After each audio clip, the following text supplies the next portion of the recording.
ஜனநாயகன் கூட பராசக்தி கிளாஷ் ஆகுதுன்னு சொன்னதுலேருந்து சிவகார்த்திகேயனை போட்டு பேயடி அடிச்சுட்டு இருக்காங்க. சிவகார்த்திகேயன் நன்றி மறந்துட்டாரு, டிஎம்கே கூட சேர்ந்துக்கிட்டு விஜய்க்கு அகேன்ஸ்ட் அவரும் பாலிடிக்ஸ் பண்றாருன்ட்டு வாய்க்கு வந்ததெல்லாம் பேசிக்கிட்டு இருக்காங்க. அவங்க ஃபர்ஸ்ட் 14ஆம் தேதி தான் வரேன்னு சொல்லியிருந்தாங்க. அப்பயே போட்டு அந்த அடி அடிச்சவங்க இப்போ அவங்க ப்ரீபான் பண்ணி 10ஆம் தேதியே வரேன்னு சொன்னதுனால இன்னமும் போட்டு அடிச்சுக்கிட்டு இருக்காங்க. இது சில பேருக்கு கோவத்தை தான் உண்டு பண்ணும். ஆனால் இதான் உண்மை. சில விஜய் ஃபேன்ஸ்லாம் என்ன நினைக்கிறாங்கன்னா, இது விஜயோட கடைசி படம், அதனால அவர் மட்டும் தான் வரணும் அப்படின்னு நினைக்கிறாங்க.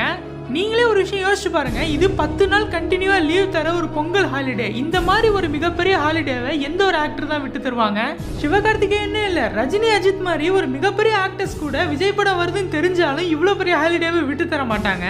எனக்கு இதுல வருத்தம் அளிக்கிற ஒரு விஷயம் என்னன்னா, கோட்ல ஒரு சீன் தந்ததுனால சிவகார்த்திகேயனுக்கு விஜய் வாழ்க்கையே தந்த மாதிரி இங்க சில பேர் பேசிக்கிட்டு இருக்காங்க. இது சிவகார்த்திகேயன் சினிமால வந்ததுல இருந்தே அவர் ஃபேஸ் பண்ற ஒரு விஷயம் தான். ஸ்டார்டிங்ல தனுஷ் வாழ்க்கை தந்தாருன்னாங்க, அதுக்கப்புறம் டிமான் போட்ட சாங்ஸ்னால தான் அவர் ஹிட் ஆனாருன்னாங்க, இப்போ விஜய் வச்சு சொல்லிட்டு இருக்காங்க.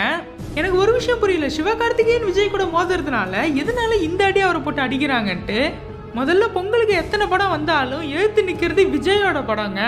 தமிழ் சினிமாவில் நம்பர் 1 ஆக்டர், அவர் ஃபேஸ்க்காகவே போட்ட காசு ப்ரொடியூசர் எடுக்கிற அளவுக்கு ஒரு பயங்கரமான ஆக்டராக வளர்ந்து நிற்கிறவர் தான் விஜய். அவரோட படத்தோட இவர் மோதுறதுனால எதுக்காக இவர் இந்த அடி அடிக்கிறாங்கன்னு எனக்கு தெரியல. இந்த கிளாஷ்னால ஃபேன்ஸுக்கு இடையே இவ்வளோ பெரிய ஃபைட் நடந்துகிட்டு இருக்கு. இப்போ நீங்கள் கமெண்ட்டில் சொல்லுங்கள், இந்த பொங்கலில் ஜெயிக்க போகிறது யார், ஜனநாயகனா பராசக்தியா? கமெண்ட்டில் சொல்லுங்கள்.